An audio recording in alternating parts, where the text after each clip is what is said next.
So this is a demonstration of the dimensional model of challenging behaviour, and it's a model that helps us understand why often people behave in ways that we struggle to understand, and gives us a way of thinking about the occurrence of challenging behaviour and how that relates to events and circumstances that the person experiences, as well as what's going on inside them. So it's a simple thing, pen and paper job, and I'm going to talk through it now. So on your piece of paper, the first thing you do is to draw a line across the middle, and that line represents you, the inside of you. It represents your moods, your emotions, your psychological state, your physical state, the degree of health or otherwise that you're experiencing.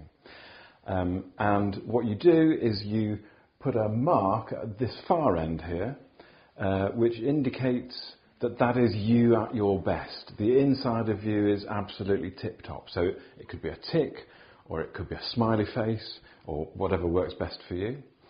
And so you put that at that end, and then at this end, you put the equivalent bad sign, so a cross or a frowny face. So that scale from one end to the other is the continuum, the range of your internal world.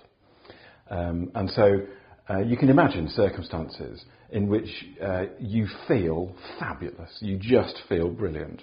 Everything that's going on inside you is tip-top. You are on top form health-wise, you're in a good mood, all of your good hormones are buzzing around, and you just feel superb. And some of us experience that sometimes, some of us never experience it. But you know, it exists as a one end of the continuum. And obviously the other end down here is the circumstances in which you just feel awful. The inside of you is just going terribly wrong. So your mood is low, your health is poor, your self-esteem, all of those kind of things that come from within you are just in a bad way. And so all of us spend our entire life somewhere along this thing, and we move. So there are mornings we wake up and we're kind of up here, and we just, you know, it's one of those good days when you get up and things are fantastic in terms of how you feel inside. And there are other mornings where you wake up and you go, oh. And so for all of us, there is that range. And within any one day, within any 1 hour, we will change in terms of where we are along this line. If we imagine waking up in the morning and things are really good, but actually we begin to deteriorate, getting tired is one of the things that ends up meaning that you move down this way. But through the day things change.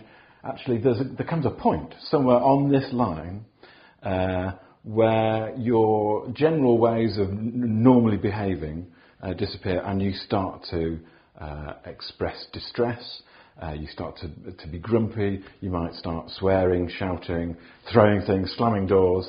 And so there is a point on this line where that happens. And so on this model, what we would do is actually make a mark, which shows where that point is as our internal world deteriorates from superb to frankly awful. There's a point where our behaviour changes. Having done that, we then turn to the middle of the page and we draw a line from the top to the bottom. And this represents the external world that we're experiencing. And at the top, we're going to say that that's where things are just fantastic. We're with people we like. The way things are happening around us is exactly how we would want things to be. The weather is warm, or if you don't like warm weather, the weather is like you would really enjoy it to be. And the way that people talk to us works, all of those things. That's kind of up here. So you would put a tick again or a smiley face to represent that at the top of here. And then, unsurprisingly, the bottom here is the opposite of that. So everything is going terribly wrong in terms of what's happening around you. The things just don't work for you. And so you put a cross or a frowny face again down here. And similarly, as we've explored before, as we move, because we're going to do that, our circumstances will change in terms of how congenial they are to us. There will be a point, and it's sort of around here probably, which draw a little mark on the line there to represent the moment, the circumstances in which our environment, what's going on around us, tip us over the edge into behaving poorly, behaving in ways that actually aren't helpful for us and are distressing for other people. So we've got a line across here with a mark and a line down here with a mark. And actually what you can then see is if you shade out all this side of the mark on this line, then that is circumstances in which you are going to display challenging behaviour. And similarly, you can shade out all of this under here to represent the environmental conditions in which you're going to behave badly. And we're going to call this the zone of challenging behaviour. So all this shaded area here and here are the circumstances, both represented by your internal world and also by what's happening outside you, within which challenging behaviour happens. And we can just kind of scoop this bit here. So this is true for all of us. And you can see that there are circumstances where either things change inside us, which move us from being perfectly all right and behaving in a way that helps us and that helps other people, to an internal state that pushes you over into challenging behaviour, and similarly in terms of what's going on here. There would be circumstances that you could describe, that you could think of right now, where actually you've been tipped over by somebody being unpleasant to you, and you've moved from being able to behave in a way that is helpful to actually tipping over into the zone of challenging behaviour, or where you've got so tired or unwell that actually you just behaved in that way.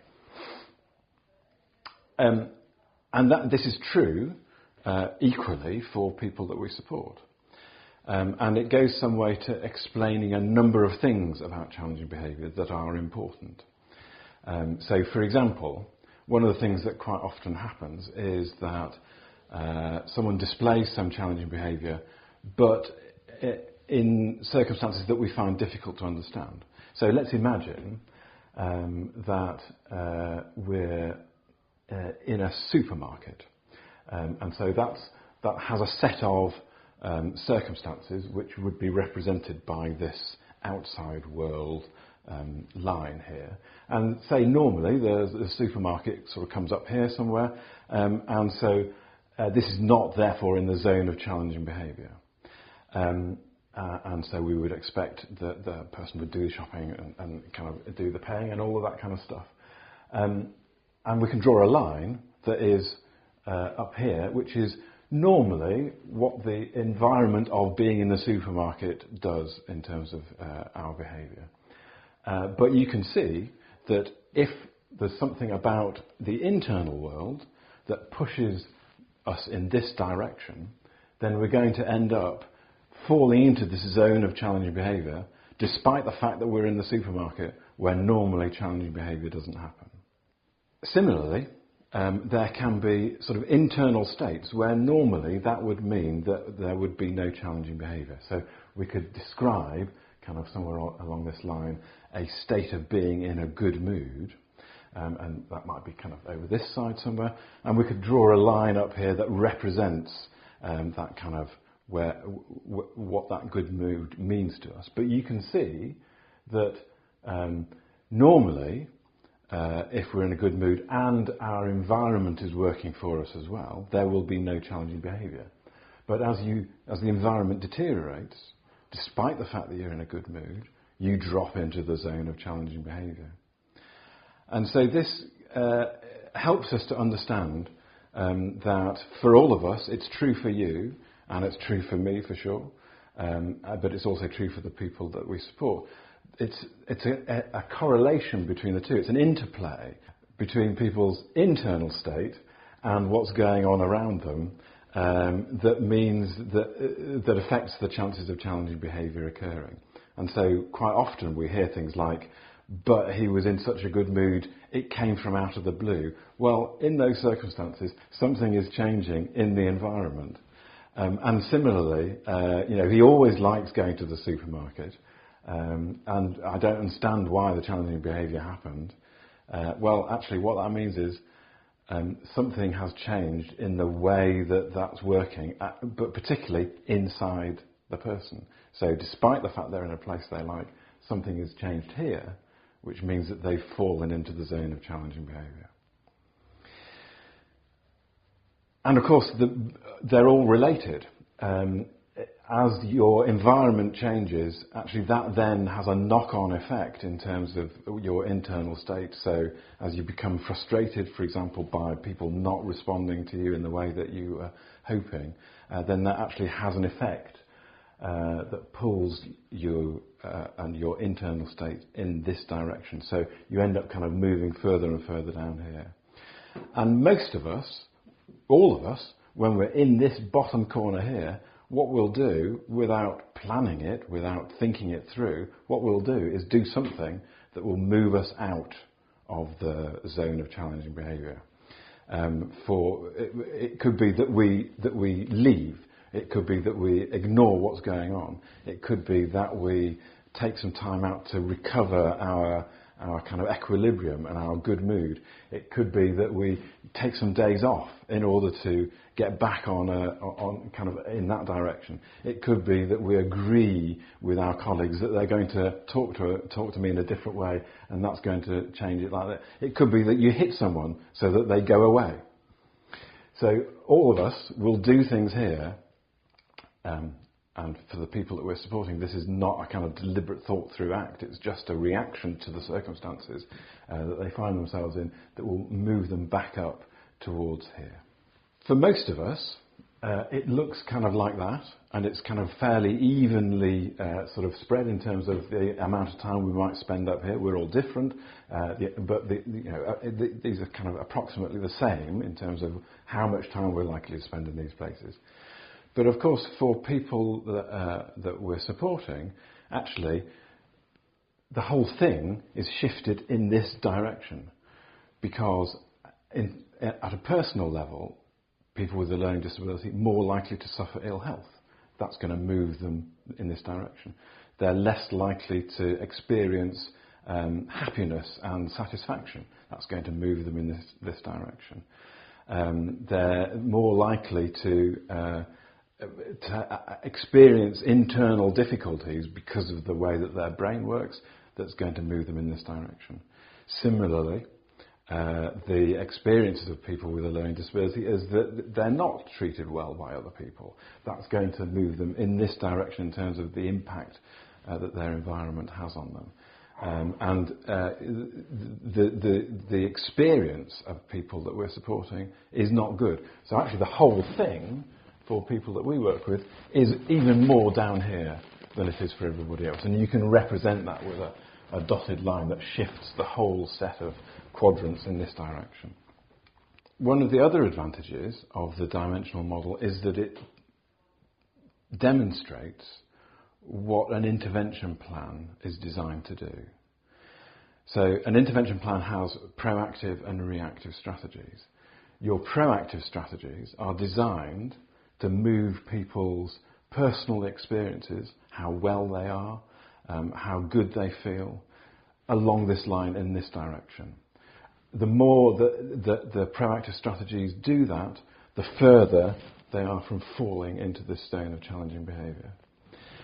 They're also designed, and particularly, designed to change the experience that people have, how the environment works for them, the way that people interact with them, the extent to which things make sense. That's going to move where people commonly experience themselves at in this direction along the environment dimension. And so your proactive strategies have the combined effect of moving the person from routinely down in this bottom corner up here, more towards that direction, taking them further away from where they're likely to display challenging behaviour. That's how proactive strategies work. Reactive strategies are designed to enable people to move rapidly from here out. And it doesn't matter in many ways how, but that's their job, to find ways to rescue people out of this zone of challenging behaviour as quickly as possible and safely, so that they can get to here, and then the proactive strategies can kick back in. So that's the dimensional model. It illustrates better ways of understanding challenging behaviour and the rationale for why we need an intervention plan with proactive strategies and reactive strategies.